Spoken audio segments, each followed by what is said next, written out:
Oddities! Welcome back to another episode of Midnight Curiosities. I'm Curator Raquel. And I'm Curator Warbeauty. And I'm a special guest, Curator Jesaera. Yeah, coming at you live from Cormier.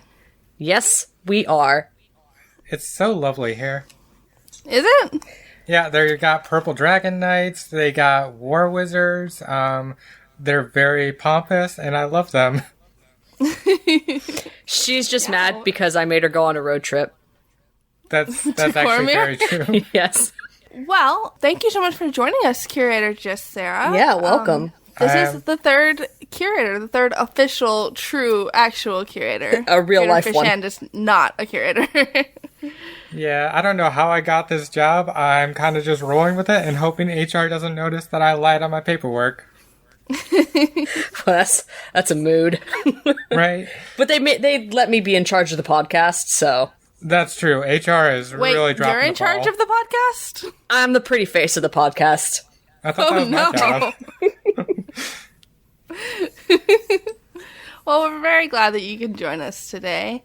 We are going to be talking about D&D today, which you have obviously already gathered by our talk of Cormier and road trips and wizards and night dragons. You know, maybe they think D&D stands for Do Not Disturb. I make that mistake quite often, and I'm addicted to this game. Do you want to know something I just realized, like, maybe 2 days ago? Absolutely. I noticed we always have, like, this, like, big reveal of the episode topic every week. But it is the title of each episode, so they do already know before they get into it.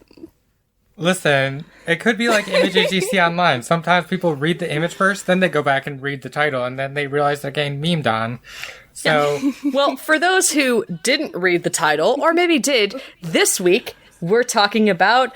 That's my fake drum roll. I like it. It's a good drum roll. Thanks. Dungeons and Dragons! Hooray! yay. Streaming popper noises. Ooh, yeah. Such Do you nerd. think it's a podcast rite of passage that you must talk about Dungeons and Dragons at some point? Absolutely. If you don't have Dungeons and Dragons in your podcast, it's just throw it out. It's start over. The whole thing it's got to go. Horrible podcast. Well, you know, it's interesting because obviously this is going to be a little bit of a jarring difference for our regular listeners.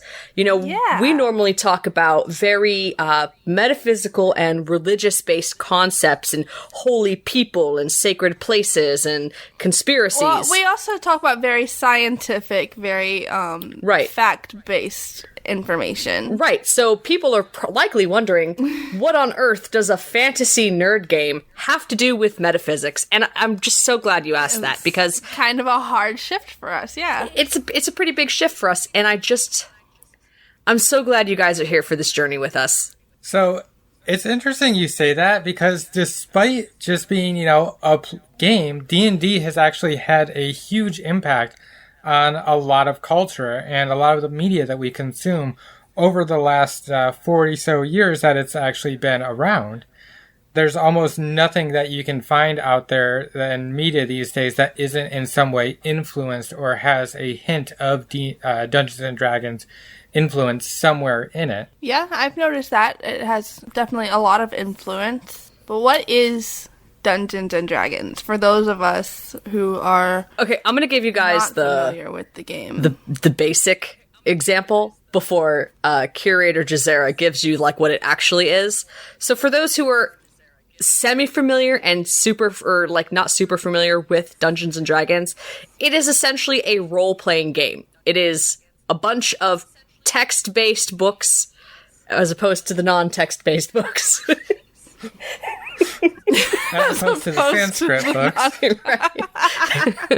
It's just a bunch of books, and they're just fun adventures, and you do a little make-believe with a little person you create, and there's a whole bunch of rules, and it's just essentially a very rule-heavy role-playing game. Now, Jesaera can actually tell you what it is. So, to understand what D&D is, and at least what it's evolved into, you need to know a little bit of its history. I won't go into deep details, mostly because I don't want to give Curator Warbeauty the opportunity for the hate mail she's so crazed by getting any of it wrong. I know. It's the worst.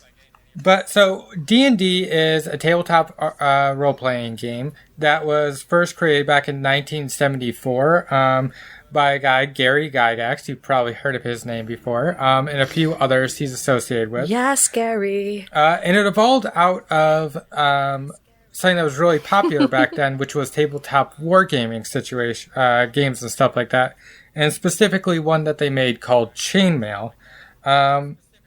They created this idea of Dungeons and Dragons after Chainmail had evolved to basically be like single campaigns where instead of big armies, you're dealing with the lone heroes of the campaign and the story. And it was hugely popular in the communities that it was introduced to, particularly the wargaming community, to the point that like literally every single copy that they made and printed out just was sold out almost like within this year every time they printed it out. It got so popular that by like 1977, it expanded with other supplements, and the first advanced D&D book was made, specifically the Monster Manual, which has actually had a huge influence on a lot of the culture and video games that we've seen since in regards to stuff like monsters. Like if you've ever seen the big eyeball dude with all the little other eyeballs popping out, that's a beholder that was first shown in the Monster Manual. Haha, big eyeball dude. Yes. It got so popular that by 1982, it was almost a cultural icon. Like, you actually, there's a scene in E.T. where the main character and his friends are sitting around a table actually playing Dungeons and Dragons. And yeah, it kind of had like a nerd chic back then that it still kind of has some of that stigma, but it's... Not the word they would have used back then. Nerd chic is not... Yeah, that is not what they got bullied for. Okay, that's fair. Wow. So it did have something of a stigma back then, but it's gotten quite popular in recent years. Like, it's huge. It's everywhere. Riverdale had a D&D season. Like, yeah, it has become just this massive. Huge thing. Why do you think that happened? Well, partly because it did have such an influence early on. Like, there are a lot of books that were on, like, the best-selling list for years on end that were actually D&D related. One of the things that actually got me into the fantasy genre in general was the Dragonlance books, which were actually printed in the 1980s under TSR, the company that used to own Dungeons and Dragons before it was bought out by Hasbro or Wizards of the Coast. Actually, you know what? Scratch that part. I'm actually not sure who bought them out. Okay. But Dragonlance was like one of my first introductions to fantasy, and it has really shaped like how I view storytelling and things like that ever since. And it also had like major influences and popularity to video games, things like that. And D&D has gone through like, several cycles and reiterations in the past 40 years. Different editions coming out, things like that. It started losing some popularity in the 2000s when the 4th edition came out, which was they tried to do a shift away from what it was before, and they tried to make it very like video game centric, especially to try to capture on the popularity of games like World of Warcraft. Kind of lost some popularity at that point because people weren't a big fan of the new system.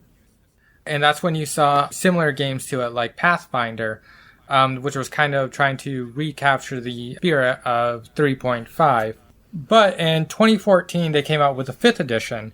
Also came out, one of the first things that came out with it was the starter set, which included the Lost Mines of Phandelver campaign. Fun little campaign that's really an intro to like how to DM, how to be a player character, things like that in this story, which also was popularized by shows like The Adventure Zone. That campaign actually starts out with the Lost Mines of Phandelver. I love The Adventure Zone. I have 3 The Adventure Zone tattoos, and I had those before I ever even played D&D for myself. See, that's how popular D&D is. You can be a fan of D&D without ever actually playing D&D. Yeah, I was. I had 3 D&D tattoos before I played my first campaign. And then I got you hooked, and now you're addicted, right? Yeah, now I'm going to DM the next one. I'm so excited. Okay, so it seems like for a game, it has a very rich and storied history. It does. And you can thank a lot of pop culture to D&D, honestly. A lot of things people don't know can be attributed to D&D. It can. We're actually going to be talking about that a little bit later. I'm sure our viewers are wondering when we became a gaming podcast. Yes. Well, to all of those listeners, we're not. We are not a gaming podcast at all. Wait. We are a science and magic and metaphysics podcast. So, what does that have to do in D&D? So the special thing about D&D is it's a collaborative storytelling experience. There are, you can play it a lot of ways. Like, you can't just do a dungeon crawl where you just go in, weaponize math, and kill a bunch of fake goblins, get the loot, jump out.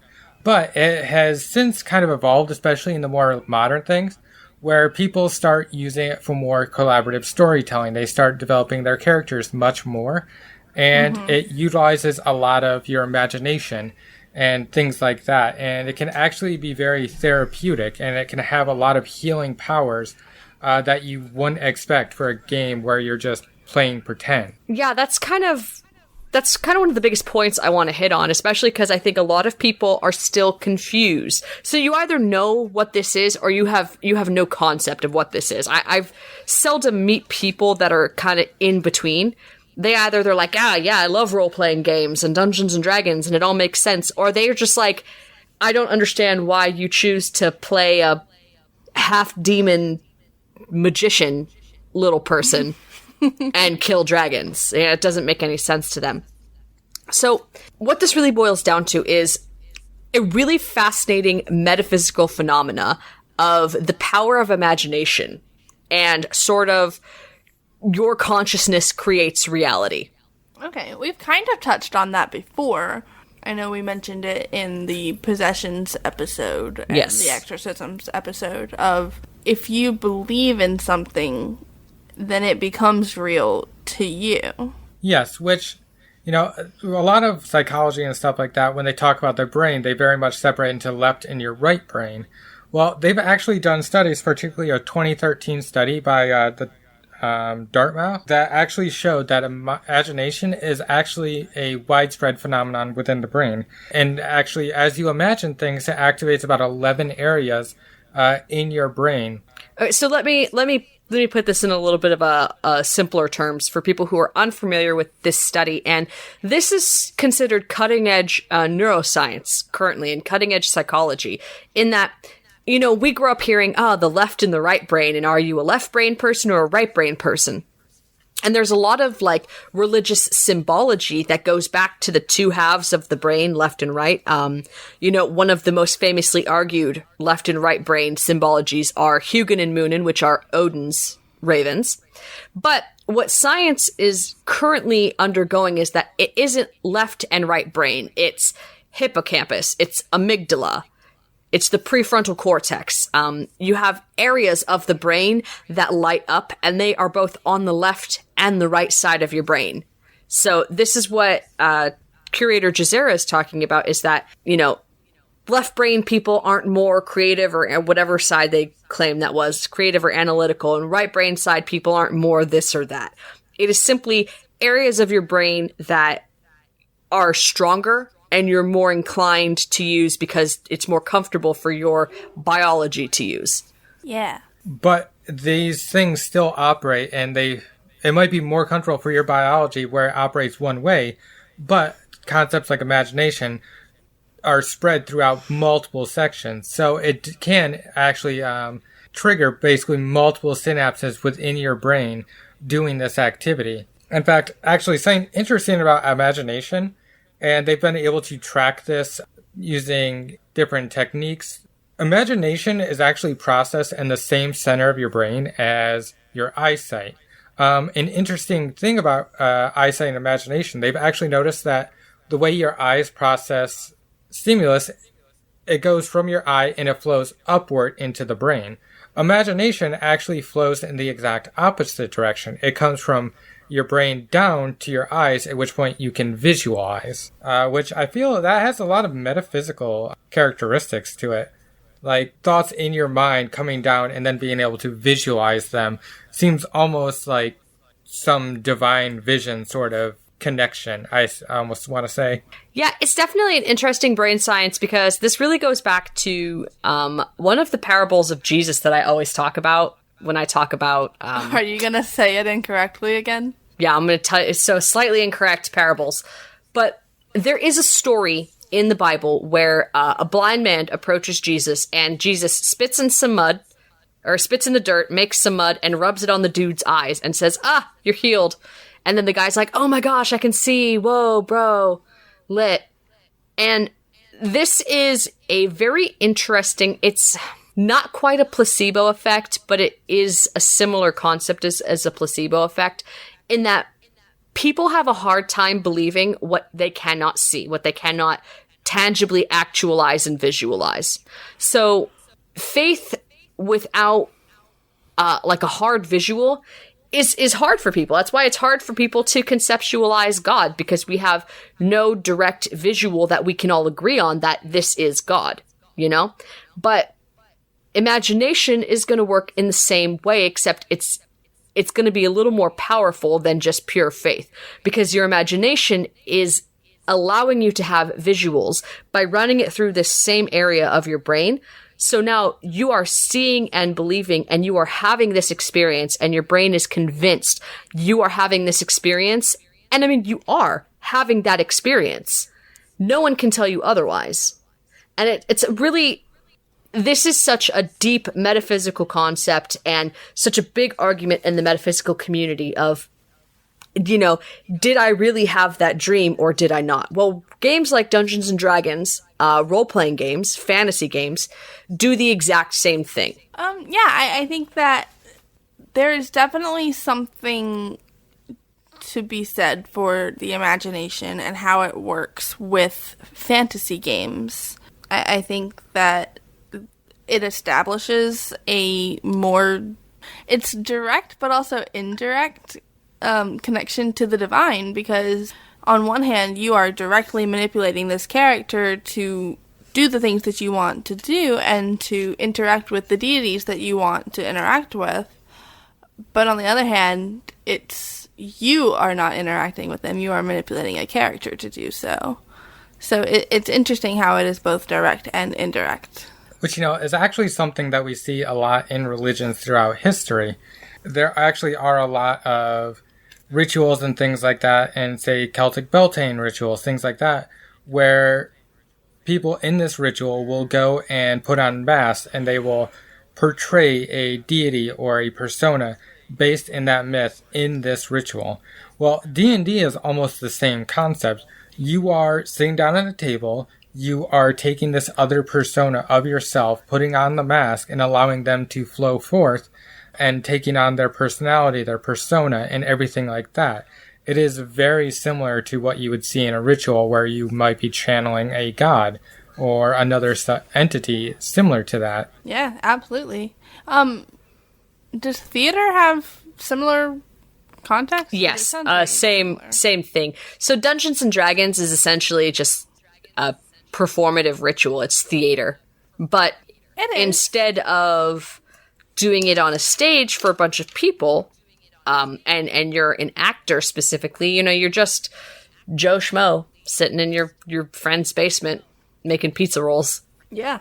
And if that is a religious experience to you, then, you know, who are we to say that that's not valid? Because it is. It's interesting you bring that up, because I think this is a point that is lost, because people do not truly understand religious and spiritual experiences because we aren't taught to.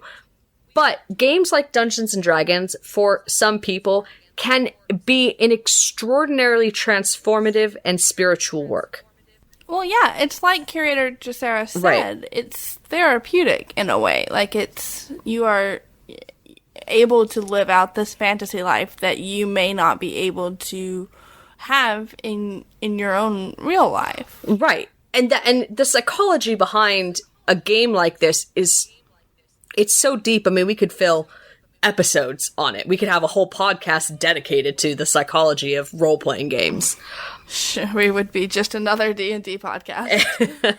I am fine with this, personally. But I think what's really, how to sort of, you know, tie this back to the science and the magical. So the science behind it is neuroscience. It's psychology, the science of the brain. what makes this particularly magical or metaphysical? For those who are magic practitioners or curious in magic practicing, sort of like the basics of witchcraft and spell work and anything, it's all the intention of will and how strong your personal will is. So you have a game like Dungeons and Dragons where you're allowed to be this 8-foot tall, armor-wearing, dragon-slaying paladin knight. Yes. Yes. Yes. Curator War Beauty just may be projecting one of her own characters at the moment. I might play Dungeons & Dragons, cannot confirm at this time. I can confirm, I DM'd for her. So, spoiler alert, we all play together. Spoiler warning, Curator War Beauty is currently DMing the campaign we're in. But that aside, you know, you're allowed to immerse yourself into this other world with these other gods that... And I think this is kind of heartbreaking, but kind of fascinating at the same time, in that you have these other gods that you only associate good times with. You know, even Bane, who's an evil god in this world, he's like the god of tyranny. That's not a good god. That's not a god you necessarily want to deal with and worship. But he's so much more beloved and celebrated and strongly believed in than, say, the Christian god. Because Bane... you know, they don't have that same trauma and abuse associated with Bane the way they do with gods in this real world. And so what you have is a fascinating phenomena taking place in that now people are losing the ability to have that hard line between fantasy and reality. They are. And you're really seeing that shift take place in culture, in that people are so disillusioned by what's real and what's here in our world that worlds like World of Warcraft, Dungeons and Dragons, you know, all of these other big fantasy universes, even Middle Earth. Well, those gods... It gets to a point where, like, I mean, I used the example of Riverdale earlier, but that is not a fantasy world. It's a very realistic world. And they still had a whole season based on Dungeons and Dragons. Right, well, Dungeons and Dragons is like it's like the pillar, the icon that all of this idea of fantasy for role playing was built off of. Yes. And it's become so, I think, and this is a hot take. This is a War Beauty hot take. Oh boy, here we go. When we'd get there.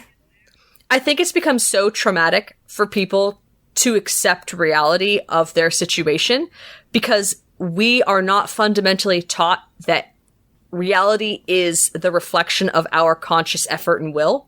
So we feel so disenfranchised in our world that we consciously project our will into this fantasy realm of Faerun and into this Dungeons and Dragons world where, yeah, there's good gods, bad gods, there's good people, bad people, and we can literally create our own reality in this particular game, which is part of the transformative healing work that things like Dungeons and Dragons do for people that have a lot of like a PTSD and a lot of different, you know, trauma. Sure. Well, there's to the brain a lot parts. of escapist psychology that we could go into of. Sure. But you have to consider of who is playing D&D right now, and it's people our age. And it's people that have grown up with a lot of global traumas throughout their lives. Right. They have been, and even take current days, we are being traumatized over and over again by global events. And that's not even taking into account personal trauma. So people have things that they need to escape from, and I think that's incredibly, like, healthy. That's very good for them. I'm glad that people have this outlet to explore a world where that trauma doesn't exist, or a world in which they can deal with that trauma in a healthy way. But here's where it gets really fascinating to me is that, and while that is absolutely true, what I think the phenomena we're seeing is that, you know, humans have always been storytellers since Yes. the day of man, the dawn of man. That's the way we have passed on traditions and passed on legacies, is through verbal and visual storytelling. You know, you can go back to any mythos and there's going to be, it all started with storytelling. Yes. Dungeons and Dragons is our modern example of how all of these mythoses were created. And I honestly believe this phenomena will not be stopped. And this is now, we are creating our own new legacies and our own new gods. And I think one day they could potentially eclipse what we know now.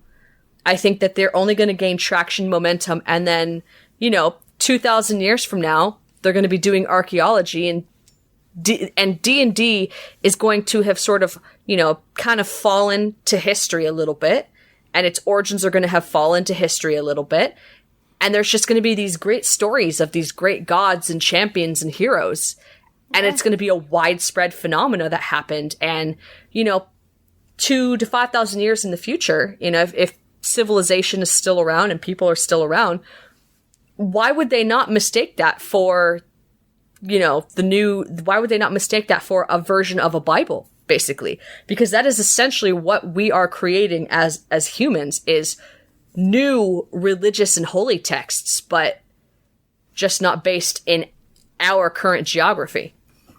Yeah, that's a very interesting I would definitely say that, like if you take into context, like how much lore there is on some of these gods. I know one of the books I also grew up with was R.A. Salvatore's, Legend of Drist. There is so much lore involving Lolth, the Spider Queen. I know so much lore about Lolth and things like that. I couldn't even begin to tell you a single thing about a Babylonian deity. There is so much that is permeating that we know now, that is much more documented now, that 5,000 years from now in the future, it's going to be very hard for archaeologists, I think, to really pick apart and just be able to be like, oh yeah, this was just a game, when they have entire books outlining all this stuff. But real quick, I actually want to go back to a point Curator Warby was talking about earlier, where magic is being viewed as your willpower made manifest in the world. Well, I would actually argue that willpower is nothing without imagination. You cannot will something into existence without first being able to imagine what it is you want. Jung would agree with you.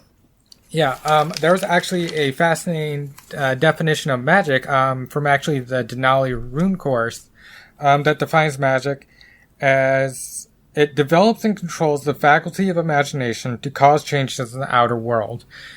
In order to use magic, you must first imagine. You have to know exactly what you want and be able to picture it in your own mind. However you do that, some people can imagine things differently. It doesn't always have to be a very visual sense, but you must first imagine it.